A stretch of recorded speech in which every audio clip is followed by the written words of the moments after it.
Hello everybody and welcome to Tier 8 Part 2 of the Conspiracy Theory Iceberg. Thank you all for being so patient and waiting for this. I know that's a while between uploads. Really what it is that I have to put uploads out in preparation for the next conspiracy episode because some of this stuff is so buried and takes so long to figure out that it's the equivalent of 3 other videos. But I enjoy it. I have a ton of fun doing it. I know that you all like it, and I appreciate that you all take your time to watch it. So I still love doing it, but just letting you know why I can't do one every other day. The majority of the research at this point is finding old 4chan threads or websites that were created in 2003 that talk about spacemen and dwarves. So that's where my career's at. A couple things before we get started. For one, this guy, at the time this video is going to go up, is available for 12 more hours. So today's the last time you can get him. Link will be in the description. We've sold over 600, which is way above what I thought it could possibly do. But you guys never cease to amaze me. And you're fantastic. I'm really overwhelmed. So thank you for that. And like I said, if you're interested, link to him in the description. And also this Sunday, I will be holding a charity live stream. The details of it I will post beforehand, probably a day or two in advance. The short rundown, it is for a home in Mexico that keeps children whose families have been victims of cartel violence. And it's a really good cause, and I want to raise money for them. So it's probably going to be a Resident Evil speedrun. No promises on that yet. But the charity live stream will be this Sunday at around 6 or 7 p.m. Eastern time. So I'll be more specific as we get closer. But stay tuned for that. Also, I'll get more sappy at the end. But 370,000 subscribers, guys, I'm blessed. It's thanks to you all. It means a lot.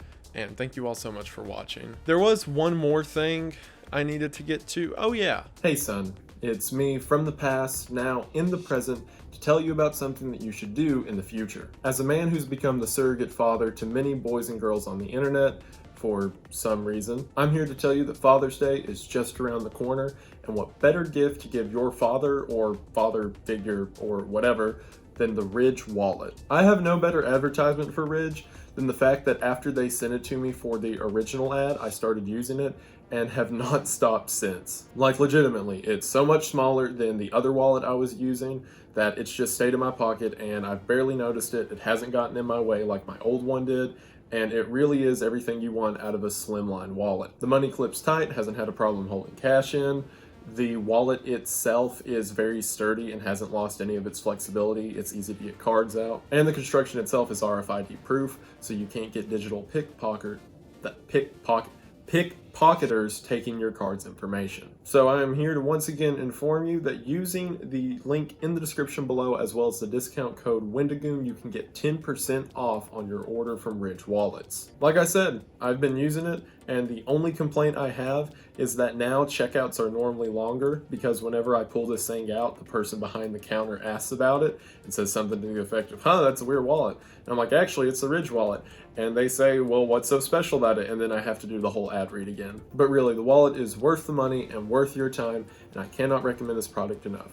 So once again, use the link in the description or discount code Wendigoon for 10% off. Thank you so much to Ridge for sponsoring my videos. It means a lot. Thank you all for watching, and we are back to the video. Without further ado, we're going to go ahead and get into it, but as always, thank you for watching. Human immortality, as it's referred to on the Iceberg, is tied to something known as the induced amnesia theory. Essentially what it's saying is that the body itself does deteriorate and eventually die, but the human consciousness lasts forever. Or in other words, it essentially forms as a sort of essence.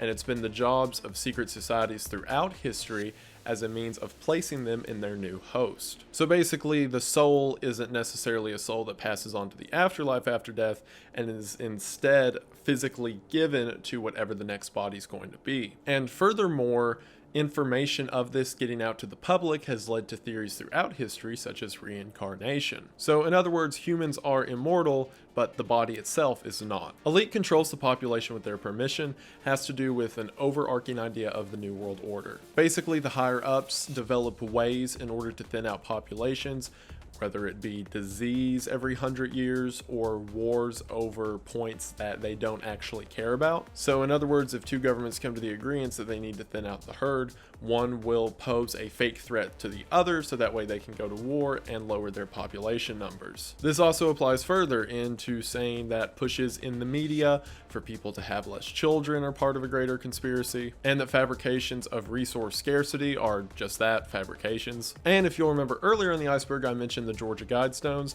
which, if I believe right, it said population needs to be kept to 500 million.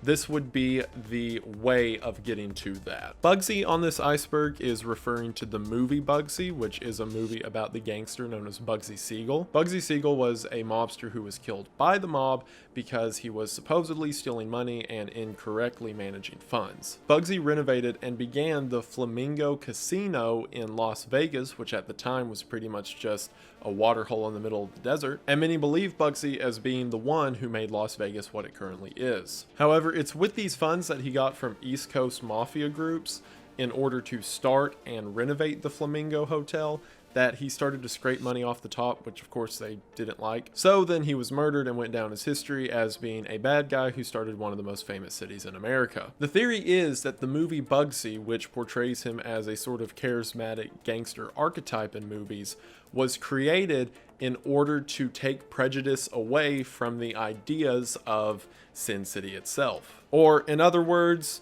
Las Vegas, which is known as the city of sin and has gambling and all that stuff, didn't want their image tied in with an evil gangster, so they made a propaganda piece so people felt better about the city itself. TimeCube was a website developed by Gene Ray in 1997. And to be honest with you guys, Gene is an absolute crackpot. Basically, the gist of what he said is that time itself does not work in a linear line and is instead 4 sides that we travel through. Because of this, every single day 96 hours actually occur, but we only experience 24, whereas the other hours are experienced in those respective timelines. So basically, you could think of this as string theory or alternate realities, only instead of like infinite, it's just 4. It goes on to say that at midday and midnight, the sun and moon of each of these realities are perfectly in sync with each other, and people cross over into other ones without realizing it. So basically, explanations to the Mandela effect and stuff like that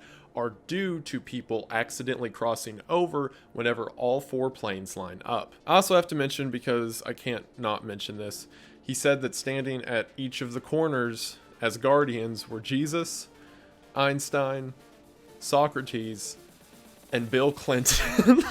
So remember, kids, if you ever experience the Mandela effect and think you may have gone into an alternate reality, blame Bill Clinton. Technocracy theory is something in itself that's kind of theorized, the idea that the world itself is run by technology.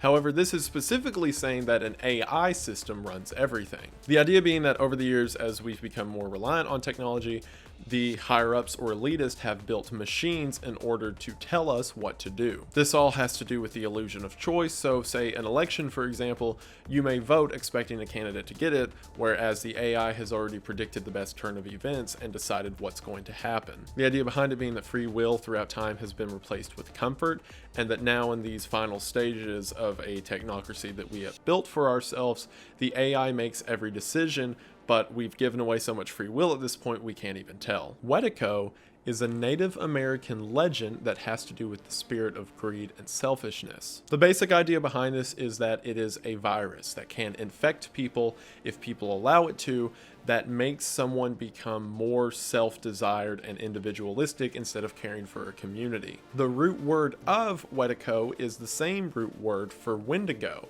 whereas the Wendigo has to do with someone becoming cannibalistic and the desire of gluttony that overtakes them. Whatico is essentially the same thing applied to greed and pride, which Wendigo, I definitely haven't heard of that ever. What this is saying in the grander sense is perhaps this disease of the Whatico has affected entire countries or potentially the world at this point, as over the last 100 years, society has gone from the idea of forward progression as a whole and instead looks at progression of the self. So basically, a soul virus has made us all bad people, which isn't the weirdest on this iceberg. All right, so I've got to be careful with this one, not because it's any like, oh no, the government's going to come shoot me for it, but this is like a real group of people, and I'm pretty sure I know what this conspiracy is hinting at, but at the same time, it's not like proven anywhere, and I don't want to, just be mean. Off the coast of North Carolina, there is a group known as the Bald Head Association. And to answer your first question, no, they're not actually bald. It's because they are on an island known as Bald Head Island. So these guys have a website, they have a homeowners association, everything's fine until you start to look at some of the things surrounding the Bald Head Association. Like, for example, reading about them in the news, there was some controversy where after a hurricane, the members of the association managed to sort of apply resources to their community instead of communities around, which from what light research I've done into that topic, it seems people weren't that happy about. As well as there was some investigation to a private ferry company and an idea of a lot of money going somewhere, and a current charge pending that they kept a federal agent from performing their duties, whatever that implies. And this is all speculation, and I'm like researching this stuff with the point of view of some deep, dark, scary thing. So I don't want to go any further, because it's one thing to talk about, weird, crazy lizard people in the ancient world, and it's another thing to point at a modern group of people and just be like, haha, you do crime, because there's really no evidence of that. And I don't want to be mean. Like, everything on the surface seems like they're sweet people, and I feel bad for a YouTube channel just looking at their stuff and being like, I can make a problem here. Water is not from Earth has to do with the concept of the creation of water itself. For one, water itself is a volatile compound, and while you may not think it, it itself is naturally acidic and can do things like erode rocks over time. And while now on Earth with the water cycle, where water is evaporated and then reformed over and over, there doesn't seem to be a sort of jumpstart process that would have put that into place. So theories range from everything that perhaps a meteor hit the Earth that either had oxygen or hydrogen with it that then interacted with the atmosphere and created the first batch of water, or that water itself as a whole came to the planet from an outside source, which, if that was true, that water came from somewhere else, then that would imply the chance of existence of life somewhere else. Basically, the idea that water was deposited here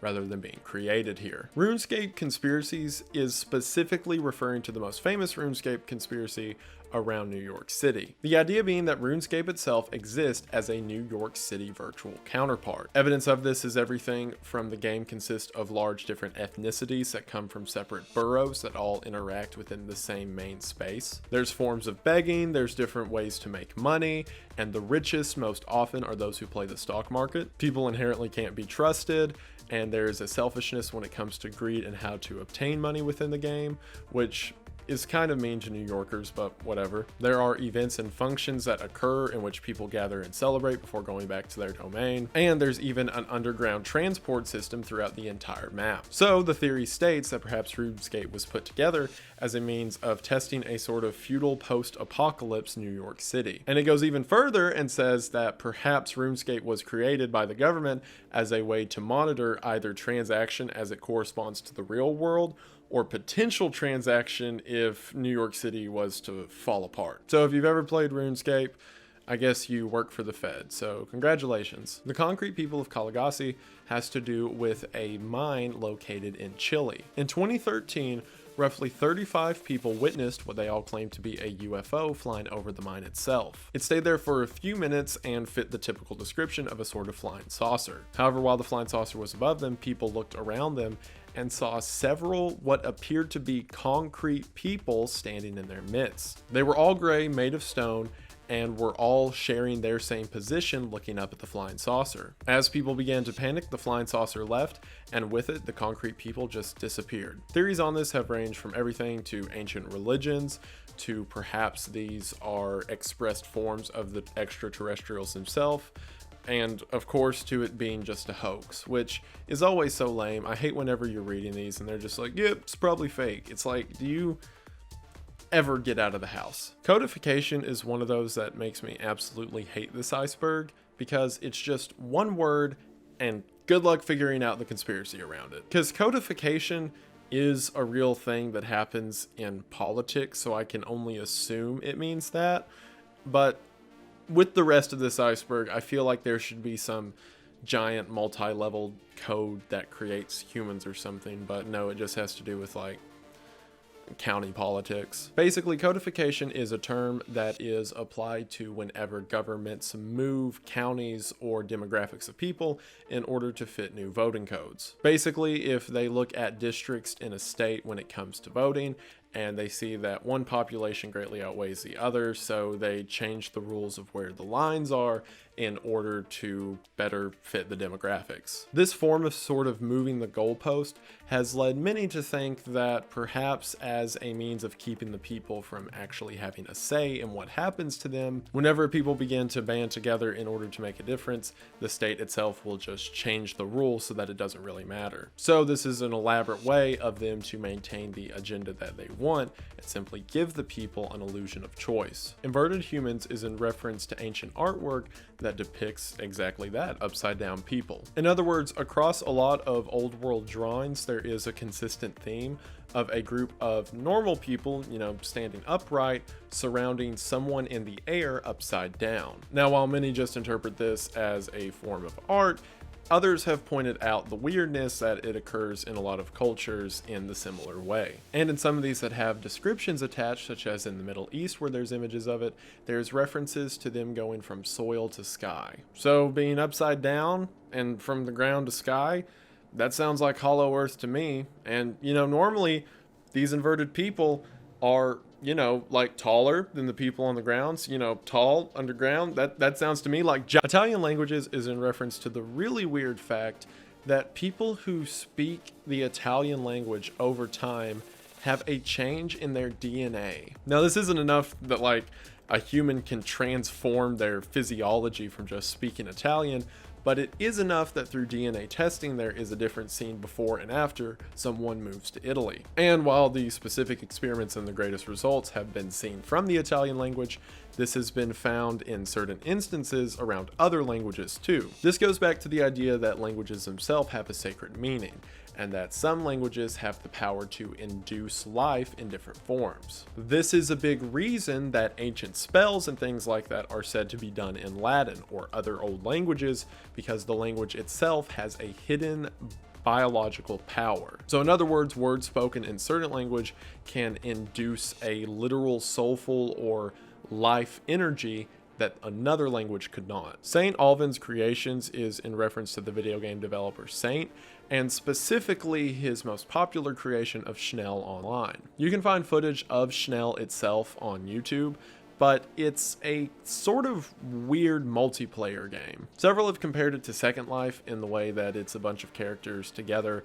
just sort of interacting with each other. However, there's a lot of weird themes in it that have to do with things like physical violence and even terrorism. And while I myself have not played the game or watched a ton of gameplay on it, people online have said that there's even themes that have to do with people doing things to, like kids. So people have said perhaps this game exists as a means of a outlet for terrorists and these people who do not nice things to kids. On top of that, there's a credit trading system in the game which people will convert into real money in the real world. So there's even an idea that money laundering occurs through these illegal transactions, or I should say transactions for illegal goods that are hidden through this game. Now, this is all, of course, like Tier 8 conspiracy. Do not actually harass the creator of this game. This is all like through the grapevine. I'm sure that's not actually what it's for, but be nice. But yeah, that's the theory. 90% of books written by one author isn't saying that there's some guy who's existed for like 800 years who's just been hurriedly writing books, although at this point, why not? But this ties back into the simulation theory. Put it this way, right? You've been in a bookstore. So you've seen like the near infinite amount of paperbacks that have totally unrecognizable titles that are just sitting on the shelves. Well, several of those books are fill-ins that are made in order to enhance the simulation and make things feel more real. And realistically, there's no way you could ever be able to test all of them. Like, go ahead, try to read through every book in your local bookstore and then another one. There's eventually going to be pages somewhere that you aren't getting to, and that those are just filler, because according to this, whatever you do look at, the simulation prepared for and put real words there.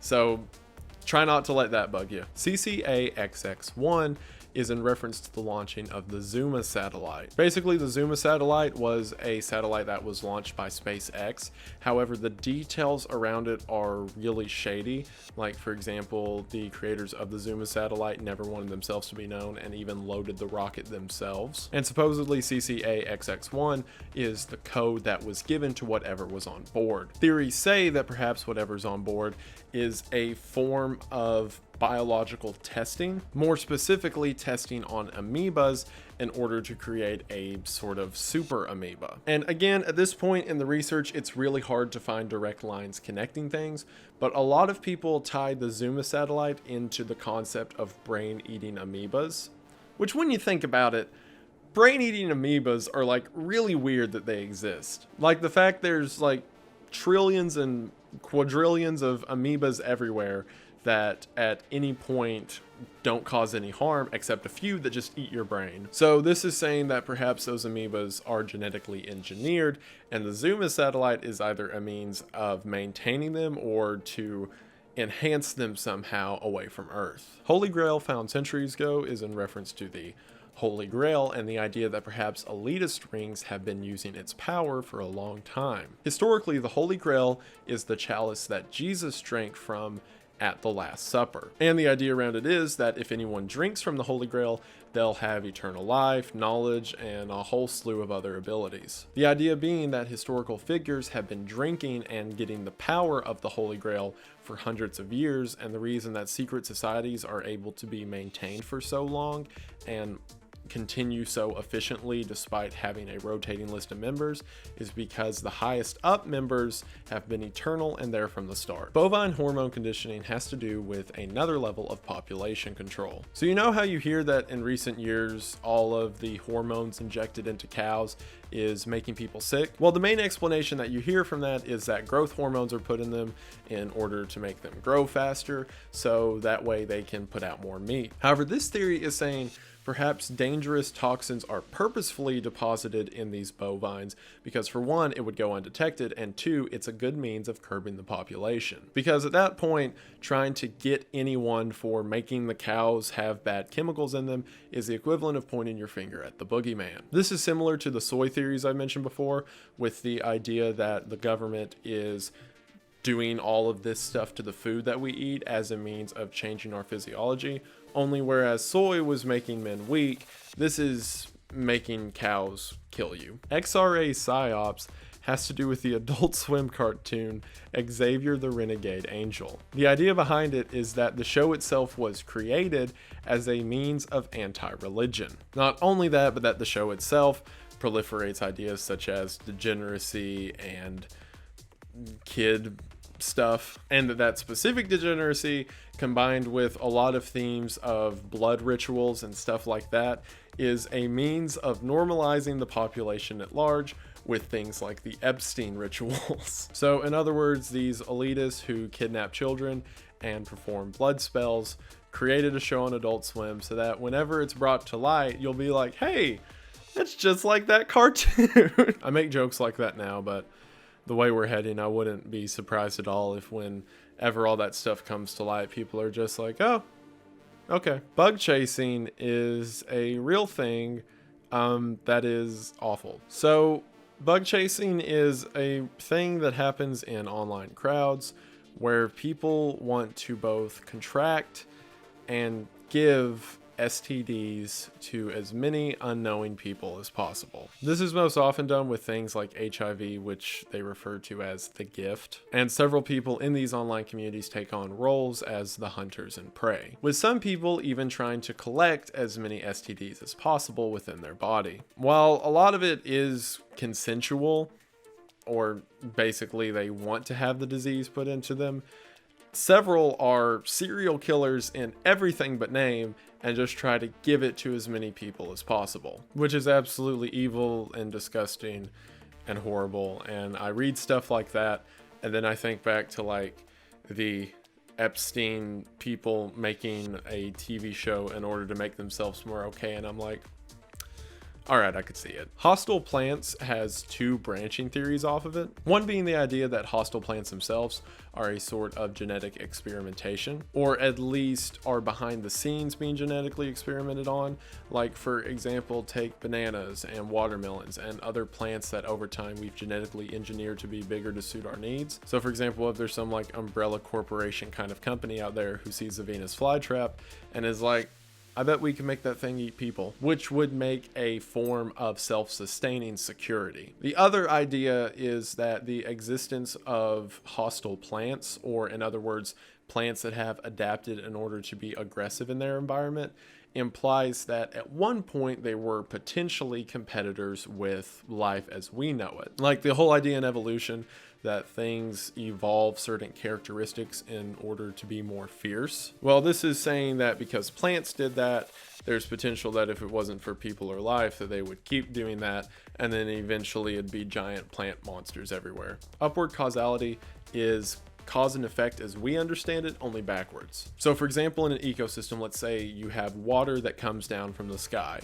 So then that water adds water itself to the ground. Plants take in that water, plants feed the animals, animals feed the other animals, etc. That's the principle of how the world itself works in something called downward causality. Or in other words, things start at the top, and as they continue through the flow of the ecosystem, things change. Upward causality is the other way around.